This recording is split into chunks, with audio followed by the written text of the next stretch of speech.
In the silent shadows of a forgotten archive, an object lay wrapped in ancient cloths, guarded as if more dangerous than valuable. There was no plaque, display case, or official record to betray its existence.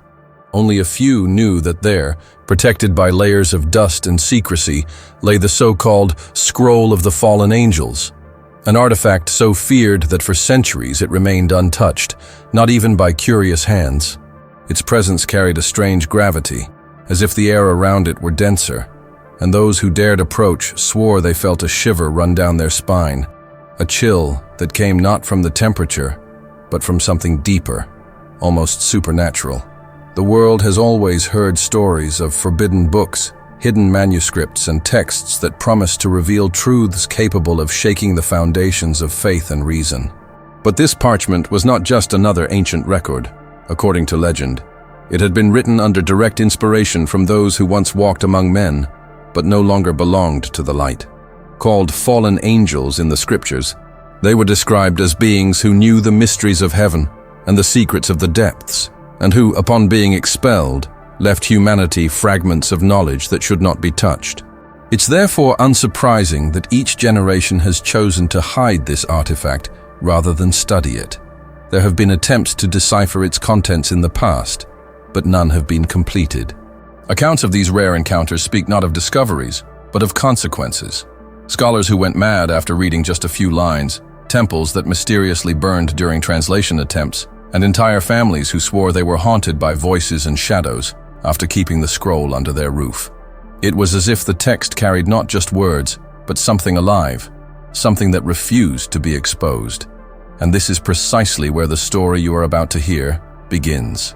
For the first time in centuries, the Scroll of the Fallen Angels will be opened before human eyes and read by someone who claims to have prepared his entire life for this moment. The location of the reading is kept strictly confidential, and only a small group has been allowed to witness it. Among them, there are no skeptics. All are aware that the lines written on that ancient cloth are not simple records, but a code, a pact, perhaps even a sentence. What motivates someone to break a silence of centuries? Some say the answer lies in the world's recent changes, as if foretold signs are beginning to manifest before our eyes. Others believe it's pure human arrogance, the same arrogance that led to the fall of empires and the ruin of entire civilizations. Whatever the truth, one thing is certain. Once the first words are spoken, there will be no turning back. And perhaps, by the end of this narrative, you'll understand why many believe certain secrets should remain buried forever. They said the Scroll of the Fallen Angels was not just a historical document, but a fragment of a pact sealed between worlds. Its fabric did not resemble the papyrus, parchment, or leather used in ancient writings. It seemed made of an unknown fiber, soft to the touch, but as strong as metal, and it emitted a faint glow in certain lights, as if it breathed. The writing, with long curved strokes, resembled forgotten alphabets, but with symbols that seemed to change shape slightly when observed for too long, a detail that disturbed even the most experienced scholars of ancient languages. There was no clear record of its origin. Some claimed it was found in the ruins of a city swallowed by the desert. Others swore it had mysteriously appeared in a monastery library, brought by a traveler who disappeared that same night. What all the accounts had in common was the deliberate silence surrounding the artifact. It was not displayed, not openly discussed, and its existence rarely extended beyond the most closed circles of religious orders and esoteric societies. In the rare instances when it was mentioned, the conversation would tone down, as if pronouncing its name were an invitation to listen. This aura of prohibition, paradoxically, only increased the fascination of those seeking answers to mysteries beyond the reach of science and faith. For some, the scroll was physical proof that the fallen angels existed and intervened in human history. For others, an instrument of destruction, capable of precipitating events no civilization would be prepared to face. Early attempts to study it were marked by strange accidents. In the 17th century, an Italian translator who managed to identify 3 words had his house burned down in the same week, for no apparent reason. In the early 20th century, a Russian Orientalist, after photographing part of the text, was found in a catatonic state. repeating incoherent phrases about doors that should not be opened. These incidents did not deter the parchment from being coveted. On the contrary, each tragedy seemed to reinforce the idea that it contained something of incomparable power. Over the centuries, the story of the Scroll of Fallen Angels became a living legend among occultists and unorthodox historians. Many believed it contained not only prophecies but also precise instructions on how to influence global events, trigger catastrophes, or alter the fate of entire peoples. The difficulty of reading it, coupled with the fear of its supposed curses, meant it spent long periods locked in vaults or hidden in underground temples. Few dared touch it, and even fewer admitted to having seen its lines up close. Now, however, something had changed. The parchment had re-emerged from its centuries-old silence, ready to be read by hands that claimed to hold the key to deciphering its contents. And if the story up until this point had seemed fraught with mystery, what was about to unfold promised to blur the boundaries between myth and reality, perhaps never to allow them to be separated again. The story told in the shadows about the Scroll of the Fallen Angels claimed it was not written to be understood by common men. According to tradition, its authors were beings who, before their fall, had walked among the light and known the secrets of creation, but who chose to stray from their original purpose. Exiled to lower planes, they took with them fragments of forbidden knowledge, a knowledge that indivisibly united science, magic, and spiritual truths. It was on this threshold between lost glory and eternal damnation that the scroll was written, not as a simple record, but as a coded testimony of all they witnessed and learned. Some lines of its legend claimed that the text contained the hidden history of the first celestial rebellion, an account that did not appear in official sacred scriptures, but was whispered among monks and scholars of secret orders. These words were said to describe the true reason why the angels fell, not out of pride alone, but because they attempted to grant humans a power that, in their understanding, could free them from dependence on the heavens. The punishment, then, would have been exemplary, and with it, the oath that one day, when certain conditions were met, the full story would be revealed. The writing, according to the few who observed it, seemed to have a life of its own. Some symbols resembled constellations, others organic forms like roots and veins of blood. It was said that when exposed to moonlight, the text changed tone slightly, as if revealing layers hidden by daylight. This reinforced the belief that the parchment could not be read with the eyes alone, but required something more, a spiritual attunement perhaps, or the permission of those who inspired it. The consequences of attempting to penetrate this content were always described with a certain dread. Some believed that each deciphered phrase exacted a price, not necessarily immediate, but inevitable.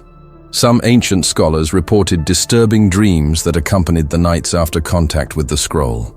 Dreams in which soft voices recited incomplete verses and immense figures appeared in the shadows, watching silently. Thus, his story spread not as a mere myth, but as a veiled warning. The Scroll of Fallen Angels was no museum piece to satisfy scholarly curiosity. It was a living artifact, carrying a message that spanned the ages and that, if read at the wrong moment, could unleash forces humanity could no longer contain. Now, for the first time in centuries, someone was about to test whether these stories were merely fear and superstition, or if, in fact, reading the scroll would be the trigger for something far greater than anyone there could have foreseen. The story of the Scroll of the Fallen Angels has always carried the weight of a secret that should never be brought to light. It was no mere record, but a testament written by those who, according to ancient accounts, had known the essence of creation before being cast out of it. They were described as bearers of knowledge so vast that it transcended the boundaries of science, religion, and magic. A knowledge that could not be transmitted to mankind without altering the balance of the world forever. The lines of the scroll were, therefore, more than words. They were portals to truths that challenged the very fabric of reality. The oldest legends claimed that the text contained the forbidden narrative of the first celestial rebellion, an account absent from accepted scripture but preserved in whispers and hidden traditions. In it, the fallen angels were not merely figures of pride and defiance. They were messengers who had attempted to grant humanity something that would free them from dependence on celestial forces. The punishment for this audacity would have been merciless, and the punishment eternal. However, before being sealed away in unattainable spheres, they left fragments of their story encoded in an indestructible material, awaiting the moment when someone dared to read them. Those who had the privilege, or misfortune, of observing the parchment up close described its symbols as living forms. Some resembled maps of forgotten constellations, others organic designs resembling roots or the branches of blood vessels. The ink, a deep dark hue, changed subtly under different light intensities, and witnesses claimed that, in the moonlight, previously invisible characters emerged as if awakening from a millennia-long slumber. This is why scholars asserted that the text could not be deciphered with linguistic knowledge alone. It required an alignment between consciousness and matter, something not learned from books, but perhaps inherited or granted. But the greatest obstacle was never just the difficulty of translation. It was the cost. Ancient chronicles reported that anyone who read more than a few lines suffered profound changes, physical, emotional, and spiritual. Vivid dreams, voices whispering in the silence of the early morning, and the constant presence of shadowy figures who watched without approaching. Some of these scholars disappeared without a trace, and others, even while alive, spent the rest of their lives unable to distinguish reality from vision. Thus, the parchment remained hidden for centuries, a piece of power whose opening could signal the beginning of something inevitable. But now, the veil protecting it was about to be torn. For the first time in generations, there was no longer talk of protecting the secret, but of exposing it. And perhaps, once the first words echoed, there would be no turning back. For centuries, while the scroll remained hidden, there was always a figure entrusted with its guardianship, someone chosen not by chance, but through a rigorous, almost ritualistic process passed down from generation to generation. These guardians lived secluded from the world, often secluded in remote monasteries or buildings erected in hard-to-reach locations, as if the territory itself were part of the protective barrier. Their role was not to decipher the contents, but to ensure that no one even had the chance to try. To this end, they were instructed not only in physical methods of protection, but in spiritual practices that strengthened the mind against the subtle influence the scroll seemed to exert. Stories about these guardians were always shrouded in mystery. Some described men and women with a distant look in their eyes, as if constantly seeing something others couldn't. Others said the weight of responsibility aged them prematurely, leaving deep scars on their faces and gestures. It wasn't uncommon for them to disappear suddenly, taking the artifact with them to another hiding place, as if sensing someone approaching with dangerous intentions. One of the most talked about episodes in unofficial histories occurred in the early 19th century, when an English explorer, obsessed with the legend, managed to track the guardian of the time to a monastery in the Carpathians. After days of trying to convince the man to show him the parchment, he was found unconscious in the snow, with strange marks on his arms and a confused mind, unable to explain what had happened. The guardian, in turn, disappeared that same night, taking the artifact with him and leaving behind only an empty altar and half-burnt candles. As the years passed, the guardians became even more selective, choosing successors only from those without family ties or worldly obligations, so that they could dedicate themselves entirely to the mission. There was a silent oath, never to open, never to read, never to allow human curiosity to override duty. But time, relentless, brought changes. The last known guardian grew old without finding a worthy successor. And as his strength began to fail, what was supposed to be an absolute secret began to become a vulnerable target. It is at this moment of transition that history reaches its breaking point. The scroll, long under guard, ended up in the hands of someone who didn't carry the weight of the oath, someone who saw in it not a danger, but a key to understanding and perhaps controlling forces the world had forgotten. And so, the fate the Guardians had avoided for centuries began to unfold, one step at a time. The moment the decision was made didn't happen before an audience or with solemn speeches. It was silent, almost intimate, as if the air around it was aware of the gravity of what was about to occur. The man who now held the scroll believed he was prepared. Years of studying dead languages, protective rituals, and deep meditation had led him to this point. Yet there was something no amount of preparation could simulate.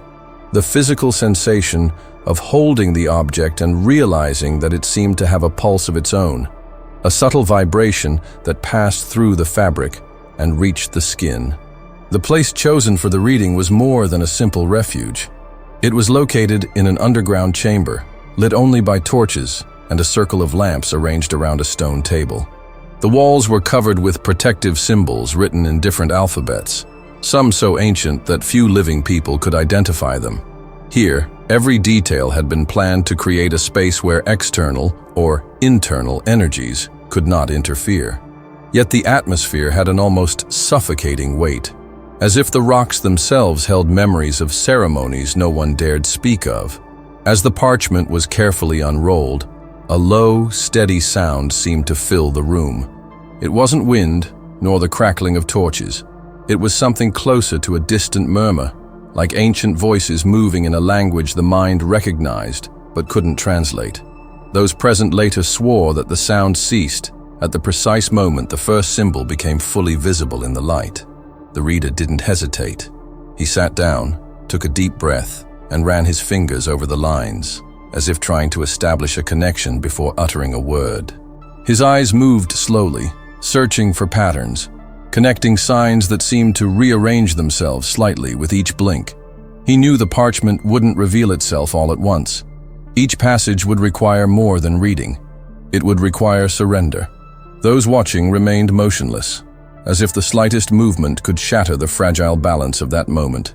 The air seemed increasingly dense, and an invisible magnetism held everyone captivated by the moment. The entire room seemed to know that, once that first barrier was crossed, nothing could be undone. It was the threshold between centuries of silence and the first word of a secret that had waited patiently to be heard. The first words finally broke the silence, carried by a firm voice, but with a tone that betrayed the tension of that moment. They were not human words in the ordinary sense.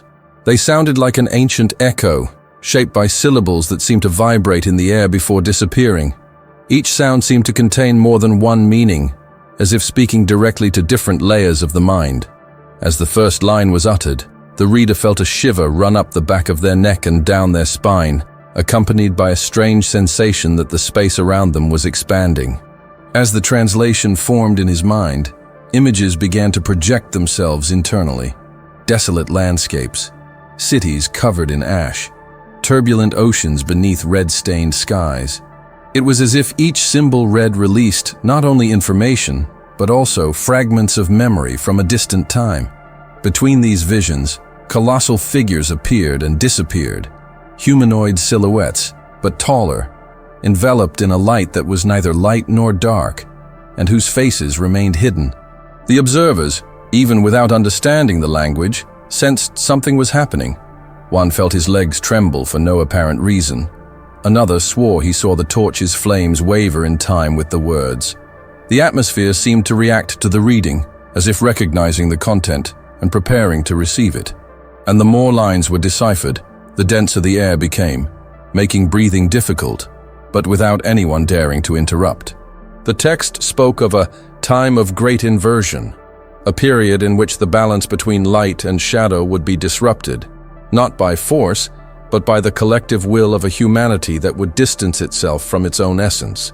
It described signs that would precede this time, rivers that would lose their course, stars that would shift position in the sky, and a generation marked by identical dreams that would announce the same omen. None of this sounded like a harmless metaphor. It was a prophetic map of concrete events. The reader, even prepared to deal with disturbing content, began to feel a growing pressure in his chest.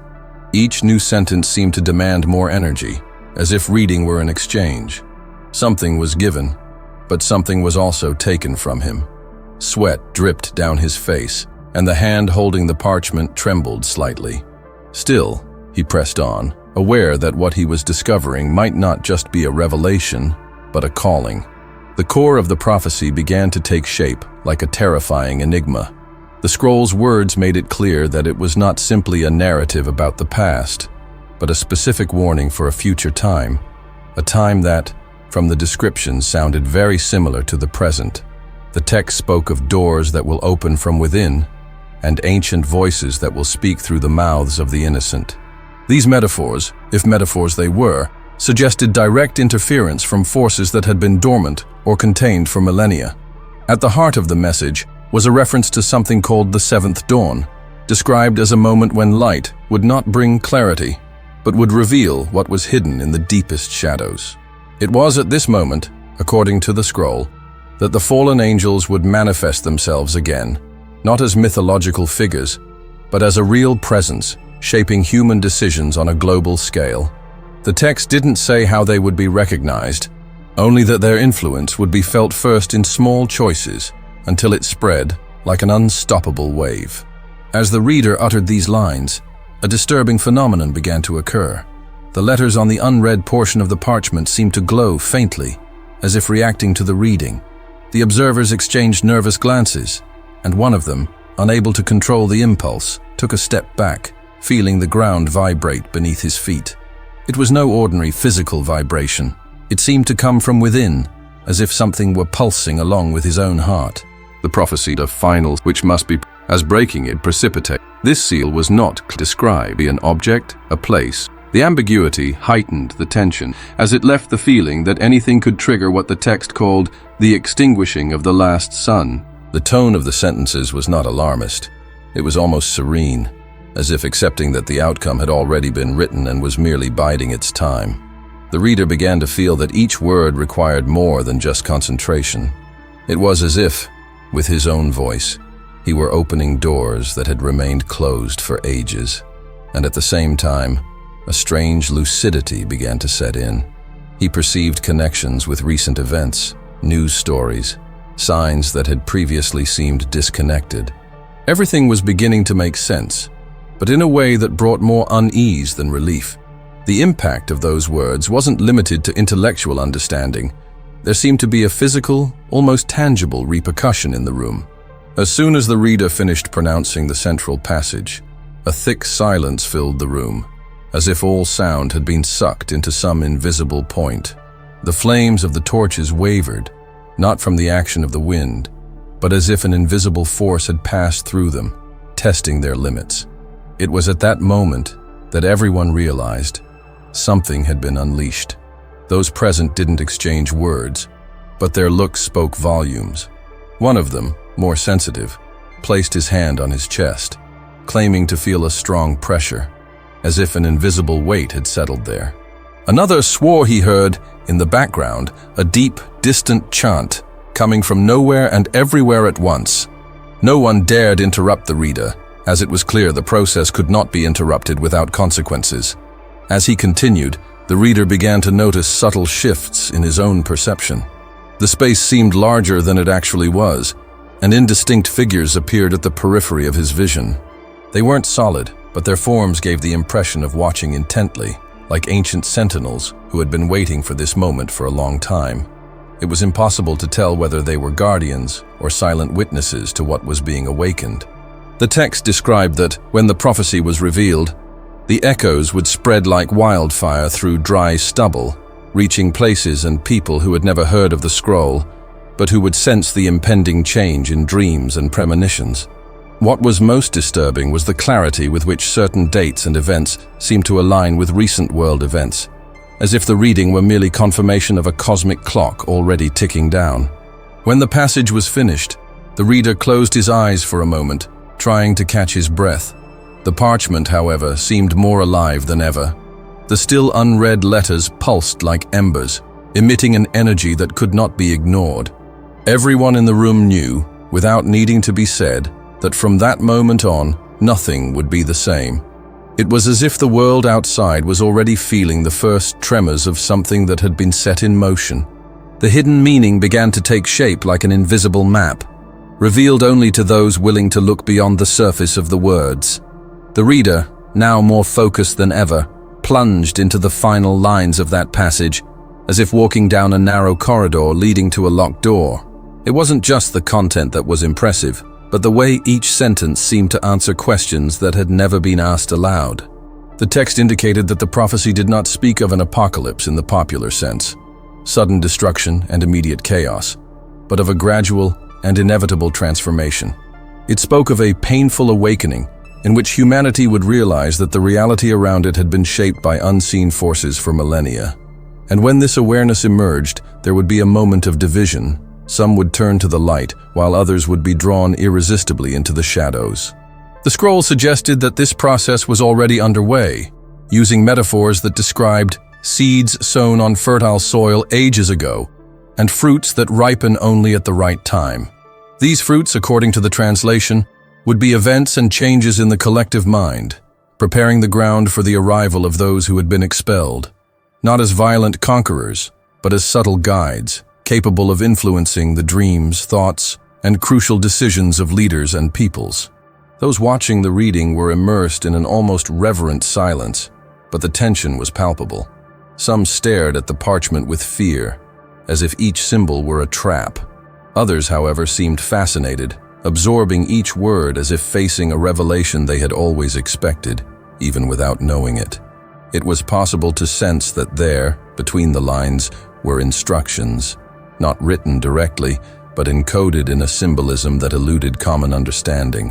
When the reader looked up, he looked at everyone present one by one, as if to gauge their readiness to hear the conclusion.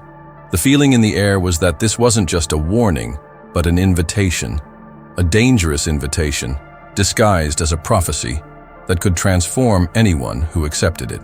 Outside, a strong wind began to blow, even though the night had been calm minutes before, as if the world itself was reacting to this discovery.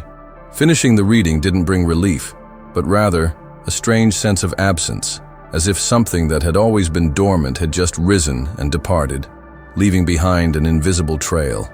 The reader rolled up the parchment carefully, but the expression on his face revealed that the experience had left deep scars.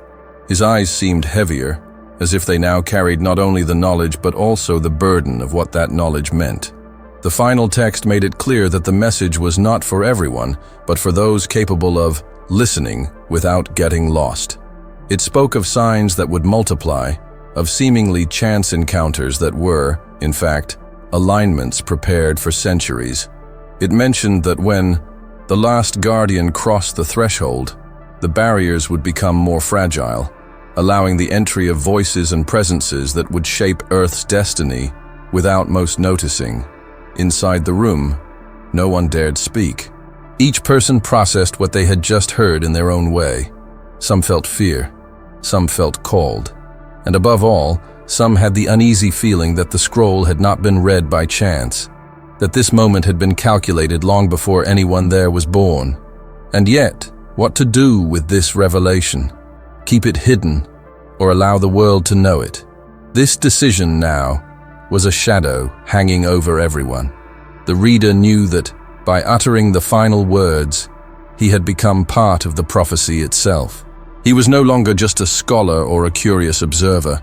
He was a link in the chain that connected the distant past to what was to come. And with each breath, he felt as if the invisible threads of history were moving around him, repositioning pieces on a board no one could fully see. Outside, the wind had died as suddenly as it had begun. The sky seemed darker, and an unnatural silence blanketed the world beyond the chamber's walls. In that instant, everyone understood, even without exchanging a single word. The apocalyptic secret was not only revealed, it was underway, and from then on, nothing, absolutely nothing, would ever be the same again.